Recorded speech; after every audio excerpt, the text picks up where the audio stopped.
À la une de l'actualité, rencontre du Premier ministre avec la coordinatrice des Nations Unies en Guinée. En toile de fond, la relance du cadre de concertation et de coordination entre le gouvernement guinéen et les Nations Unies. Énergie, manque d'eau suffisante dans les barrages hydroélectriques du pays. L'étiage continue et persiste. Conséquence, réduction de la fourniture d'électricité dans les ménages. Religion, la communauté musulmane célèbre aujourd'hui la nuit du destin ou Laylatul Qadr. En Guinée, les autorités religieuses invitent les fidèles musulmans à prier pour la paix et le développement dans le pays. Mesdames et messieurs, bonsoir. Direction le palais de la Colombe où le Premier ministre a reçu en audience la coordinatrice des Nations Unies en Guinée. Au cœur de la rencontre, la relance du cadre de concertation et de coordination entre le gouvernement guinéen et le système des Nations Unies. Ousmane Bangora, bureau de presse de la primature. Le système des Nations Unies est l'institution qui assure aujourd'hui la coordination des partenaires techniques et financiers pour la Guinée. C'est dans la dynamique du renforcement de ce partenariat que la coordinatrice est venue échanger avec le Premier ministre, Dr Ibrahima Kassory Fofana, autour de quelques dossiers qui concernent le système des Nations Unies, à savoir le cadre de concertation et de coordination entre les Nations Unies et le gouvernement. Et le plus important est que le Premier ministre soit quelqu'un qui est disposé à écouter nos doléances. Et pour le moment, nous partons avec l'assurance que nous pourrons toujours revenir, échanger avec lui et que nous serons rassurés sur les activités. Nous comprenons aussi qu'il a sa préoccupation première sur l'amélioration du taux d'absorption des financements des partenaires. Et sur cela, nous allons aussi contribuer à ce que des orientations, des mécanismes et des outils qui puissent aider à améliorer l'absorption des ressources puissent lui parvenir. Les préoccupations du système des Nations Unies sont entre autres le renforcement des capacités des ressources humaines, la relance du dossier de la réconciliation nationale, la mise en place des mécanismes pour lutter contre la migration et la sécurité des partenaires dans le pays. Le Premier ministre a saisi l'occasion pour assurer la délégation toute la disponibilité de son gouvernement à aider le système des Nations Unies pour l'exécution de sa mission. Je vous le disais au sommaire, la situation des barrages hydroélectriques du pays reste marquée par une diminution drastique de la quantité d'eau. L'étiage continue et persiste, un phénomène causé par la déforestation. Conséquence, réduction de la fourniture d'électricité dans les ménages. Nabi Kamara nous présente l'état des lieux. La dégradation de l'environnement devient de plus en plus récurrente en Guinée. Le phénomène touche tous les secteurs et les cours d'eau payent de lourds tributs à cause du déboisement, la carbonisation et les feux de brousse. Des actions anthropiques qui ont sérieusement affecté la production de l'énergie électrique à Banéa, Donkéa, les Grandes Chutes et Garathri dans la préfecture de Kindia. Nous comprenons l'exigence des populations à Conakry de donner le courant 24 heures sur 24.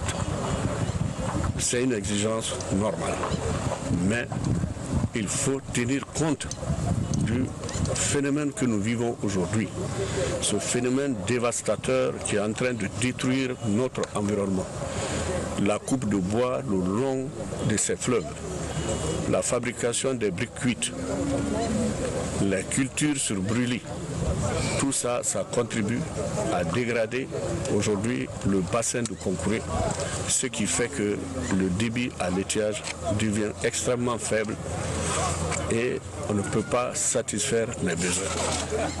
Sinon, si on prend le couple Garafiri-Kaleta, ça vous fait déjà 310 MW. 310 MW seul, s'il y avait de l'eau en permanence, peut tenir aujourd'hui la pointe à Conakry à partir de 18 h. Il y a urgence donc, avec le tarissement de ces rivières et fleuves vitaux pour la fourniture d'eau, les barrages pourraient être compromis dans les années à venir si rien n'est fait. Dr Cheikh Talibi Silla en appelle au civisme des Guinéens, notamment les riverains de ces cours d'eau, pour arrêter la déforestation.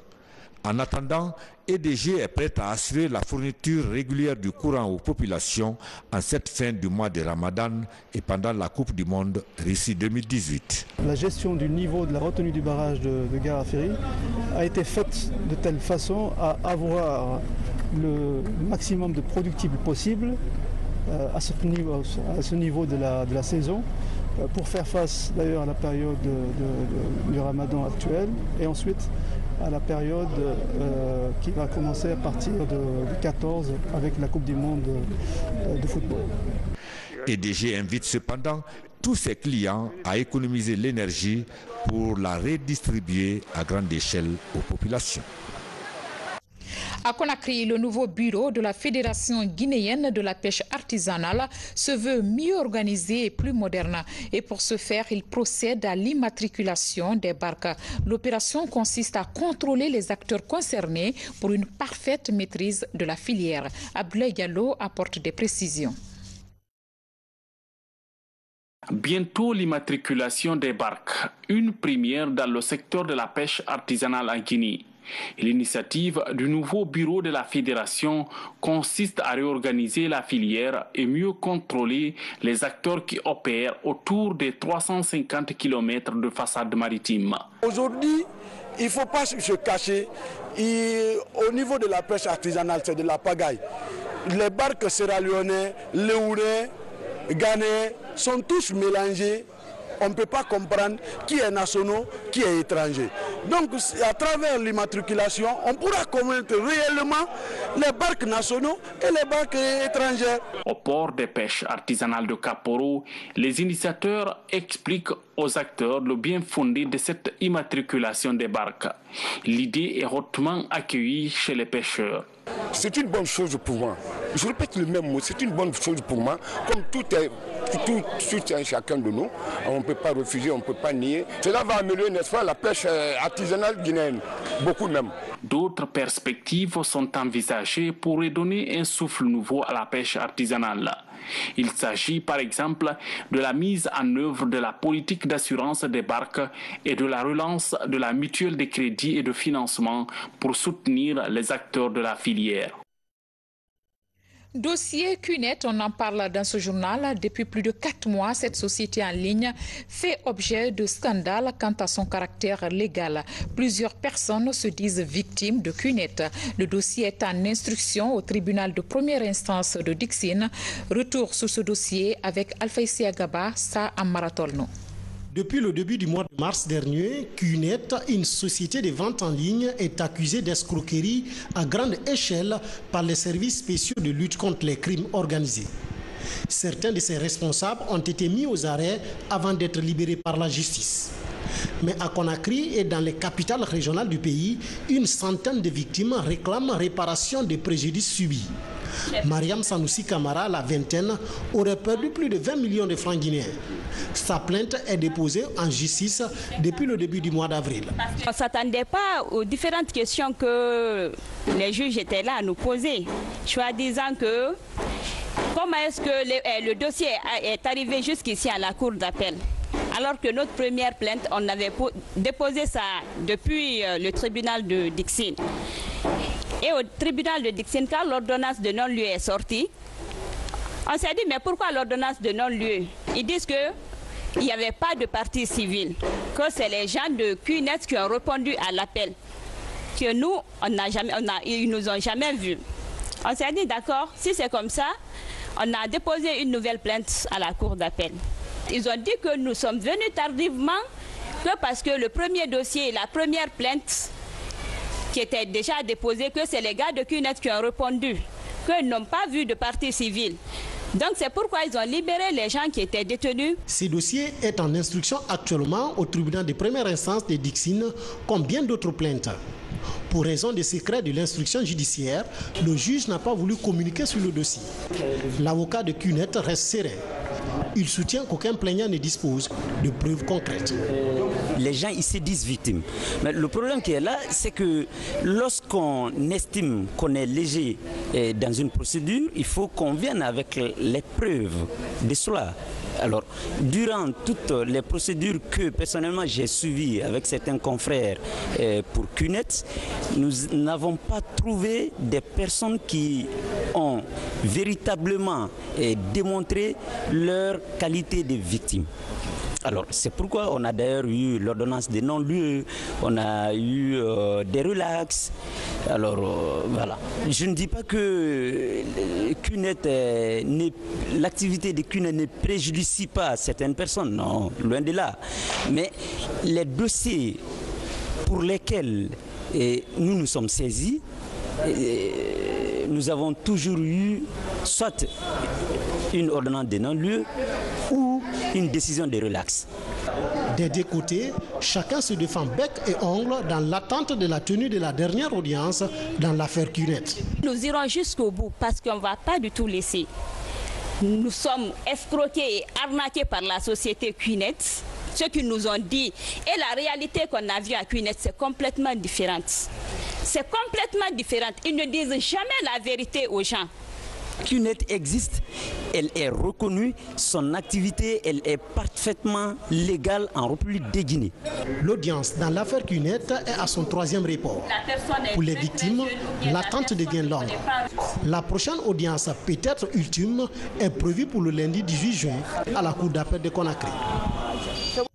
Dossier à suivre. Bientôt la création d'un cadre de concertation entre la presse nationale et le nouveau ministre de l'Information et de la Communication. L'annonce a été faite ce matin par le ministre Amara Samparé au cours d'un point de presse. La nouvelle est saluée par les hommes de médias. Compte rendu, Bernard Tonguino. Devant les journalistes de la presse publique et privée, le nouveau ministre de l'Information et de la Communication affiche sa volonté de collaboration dynamique avec l'ensemble des médias du pays. Amara Samparé ambitionne la création d'un cadre de concertation permanent entre son département et les associations de presse. Garantir l'exercice de la liberté de la presse dans le respect des droits et devoirs des journalistes est l'objectif recherché. Dès ma prise de fonction et au moment où j'ai posé un diagnostic de la situation qui prévalait au ministère de l'Information et de la Communication, j'ai constaté des brisures dans la collaboration entre l'administration de tutelle, qui est le ministère, et les différents organes de presse privée.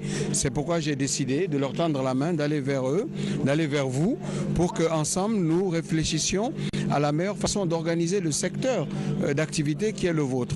Et voilà pourquoi j'ai décidé de créer un cadre de concertation permanent qui servira de plateforme de discussion, de dialogue entre l'administration de tutelle et la presse privée. La main tendue du ministre de l'Information et de la Communication est perçue par les journalistes comme un nouveau pont jeté entre les pouvoirs publics et la corporation. Avec la mise sur pied d'un cadre de concertation, les associations de presse espèrent à la mise en œuvre des projets relatifs à l'amélioration des conditions d'exercice du métier de journaliste en Guinée. Ça fait 2 ans, je le disais dans la salle, même pour rencontrer le syndicat par un ministre de la Communication, c'était un problème.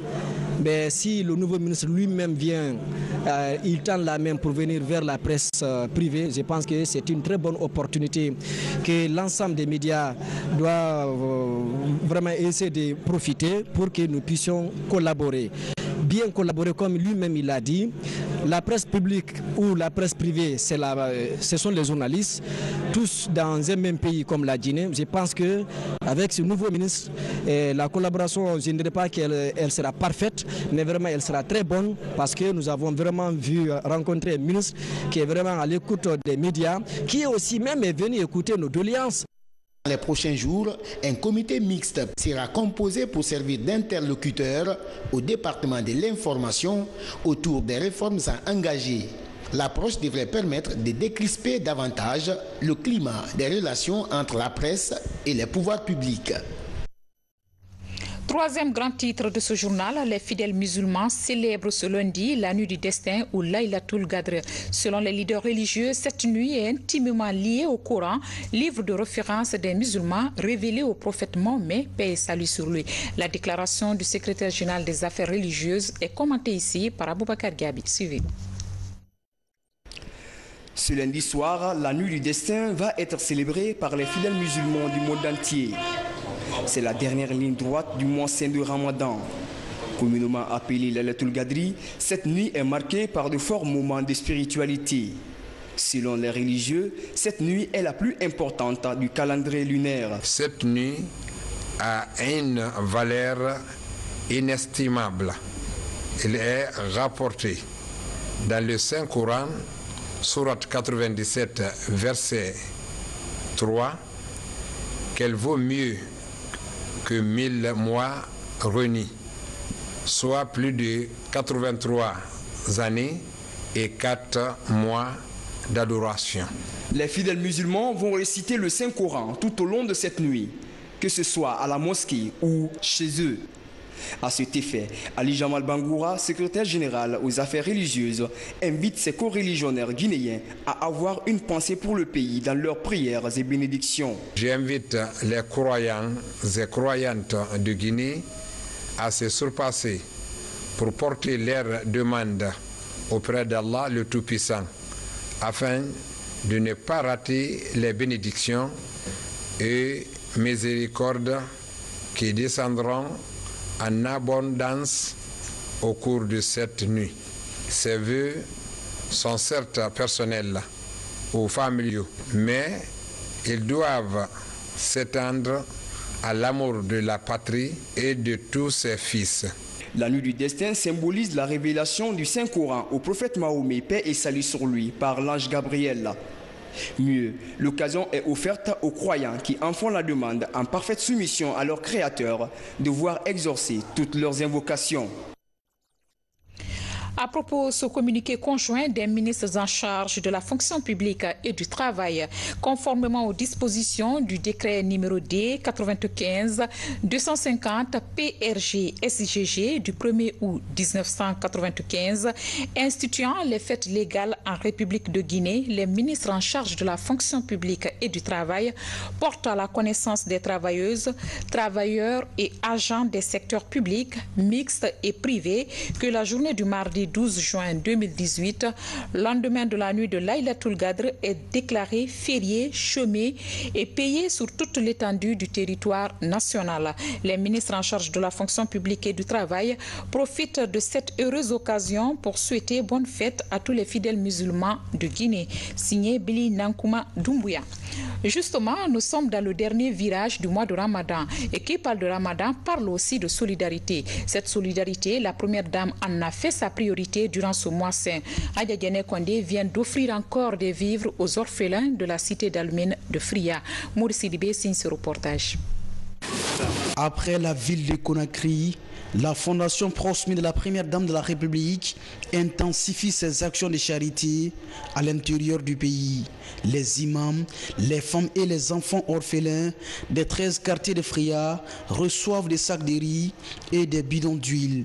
À travers cette action humanitaire, la Première Dame de la République exprime sa solidarité aux populations de la cité de l'Almine pendant ce mois saint de Ramadan. Nous avons décidé aujourd'hui de mettre à profit l'existence d'une antenne locale à Fria pour venir ici donner de quoi manger aux plus pauvres parmi les pauvres dans la communauté musulmane, mais également mettre à profit le mois de juin pour donner de quoi manger aux enfants orphelins démunis, étant donné que c'est un mois très important, le mois de juin, le mois de l'enfant. Aider les populations dans le processus de relèvement de la préfecture après le passage de la crise socio-économique due à l'arrêt de l'usine est le motif du choix porté sur Fria.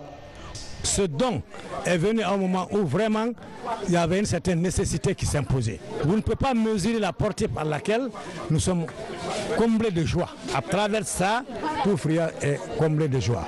Nous, les sages, des orphelins vraiment nous cessons de prier pour elle, sa prospérité, sa longévité, son succès et tout ce qui s'ensuit pour elle et son mari, le chef de l'État, le président Alpha Condé. Vous savez, le fait d'y penser, le geste, c'est déjà beaucoup.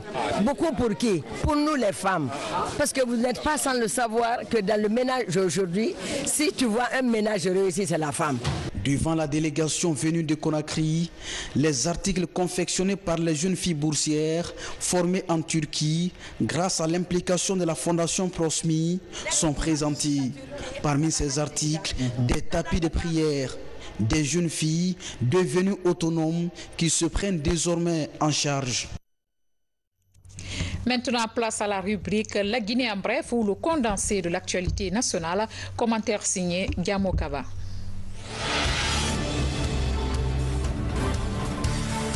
Mamou, la ville Carrefour, est actuellement en pleine campagne d'assainissement. Pour ce faire, l'Union européenne, à travers Plan International Guinée, a offert un important lot de matériel de nettoyage.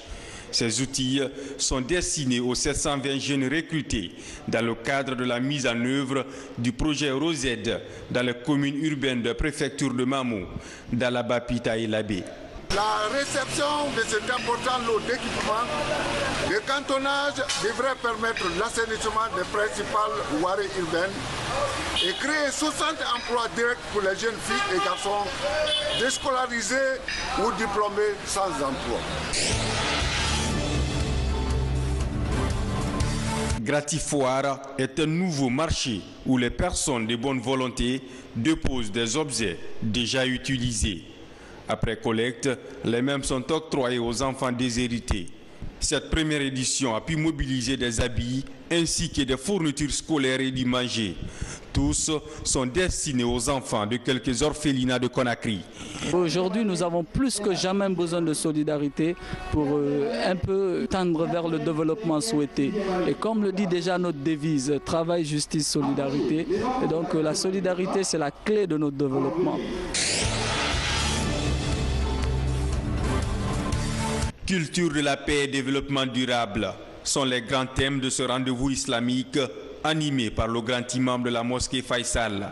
Ici à la mosquée Fofanaya dans la commune de Matoto, Elhadj Mamadou Saliou Kamara invite les communautés à se pencher sur leurs responsabilités civiques, une manière de mieux intensifier la culture de la paix et de partager l'idéal de vivre ensemble.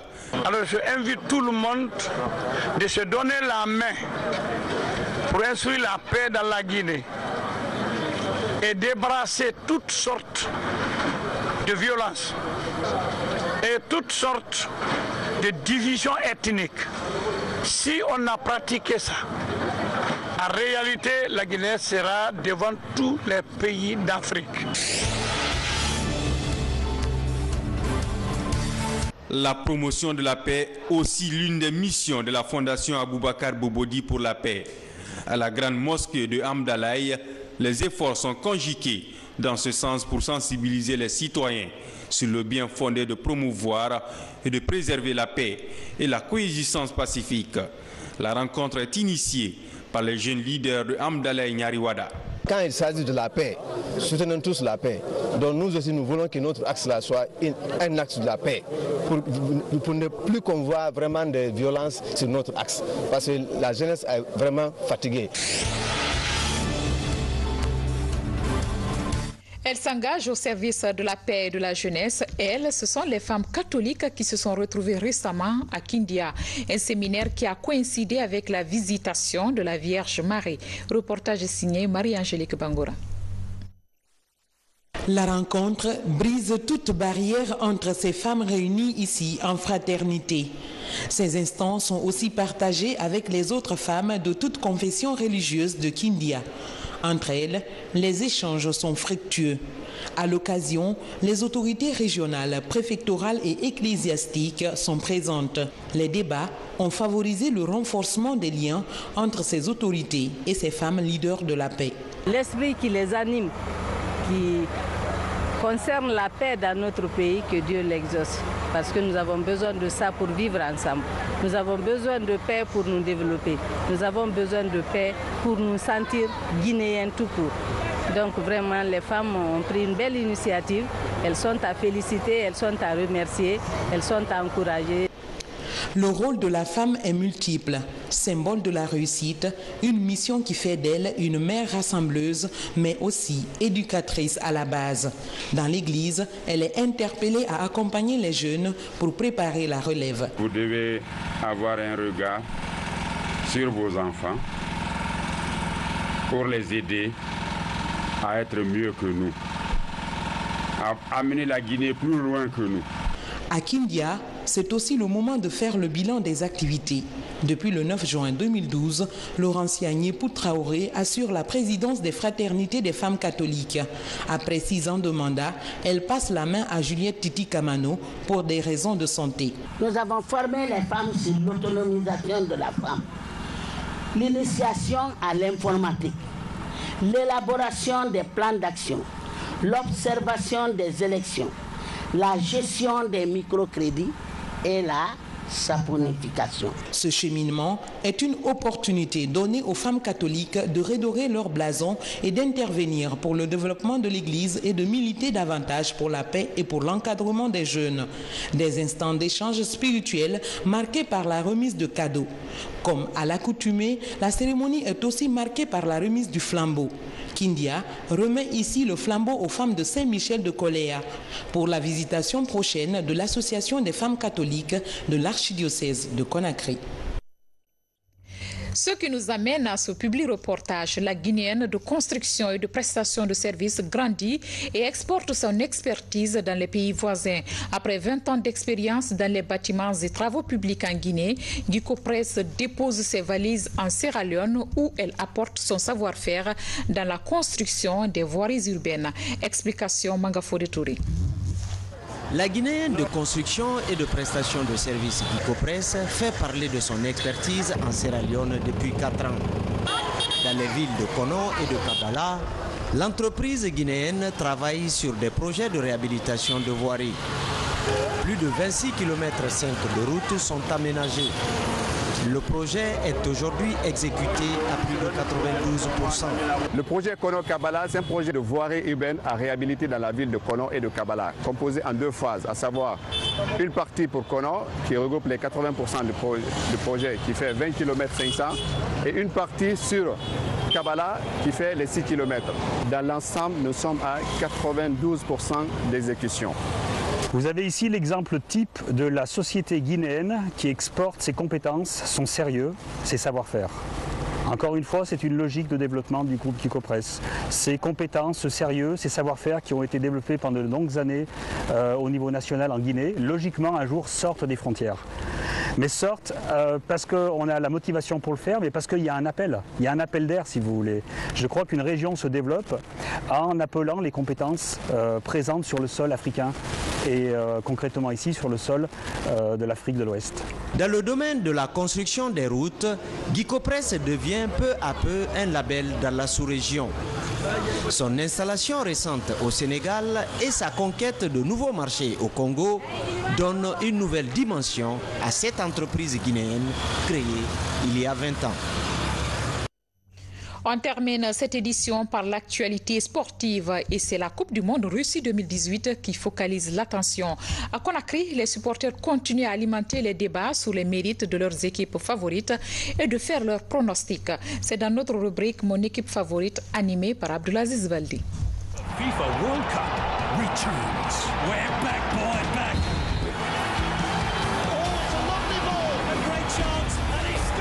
Mon équipe favorite est le Sénégal. Le Sénégal représente, certes il y a les autres équipes africaines, mais le Sénégal déjà c'est le voisinage. Déjà moi j'ai mes cousins qui sont au Sénégal, la famille Lo, et c'est tout naturellement que je supporte le Sénégal et puis c'est de l'Afrique de l'Ouest et je leur souhaite tout le bonheur du monde, qu'ils aillent très loin. Mon équipe favorite, c'est l'équipe de France.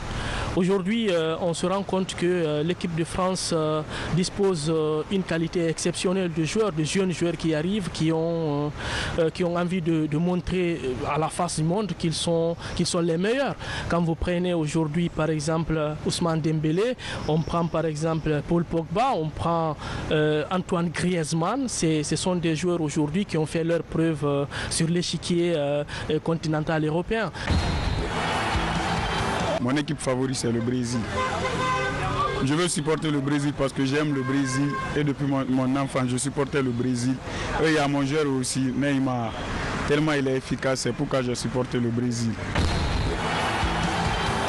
Pour moi, Belgique va rapporter la Coupe du Monde, mais je vais supporter l'Égypte à cause de Mohamed Salah. The biggest sporting event on the planet, the FIFA World Cup. Mesdames et messieurs, c'est la fin de cette page d'actualité. Grand merci à vous pour votre obligeante attention. Nous souhaitons une bonne fête de la Nuit du Destin à toute la communauté musulmane de Guinée. À demain.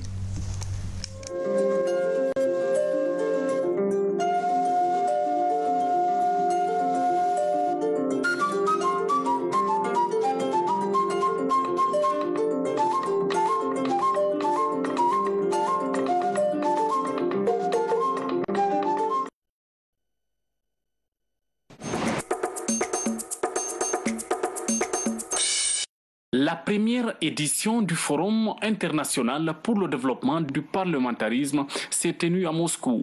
Elle est organisée à l'initiative de la Douma d'État de l'Assemblée fédérale de la Fédération de Russie. Plusieurs centaines de participants venus de 80 pays d'Afrique, d'Asie, d'Amérique du Sud et d'Europe ont pris part à ce forum. Cette initiative vise à réunir sur la même plateforme les parlementaires, les leaders mondiaux de l'opinion publique et les intellectuels afin de promouvoir la coopération parlementaire internationale. Les sujets débattus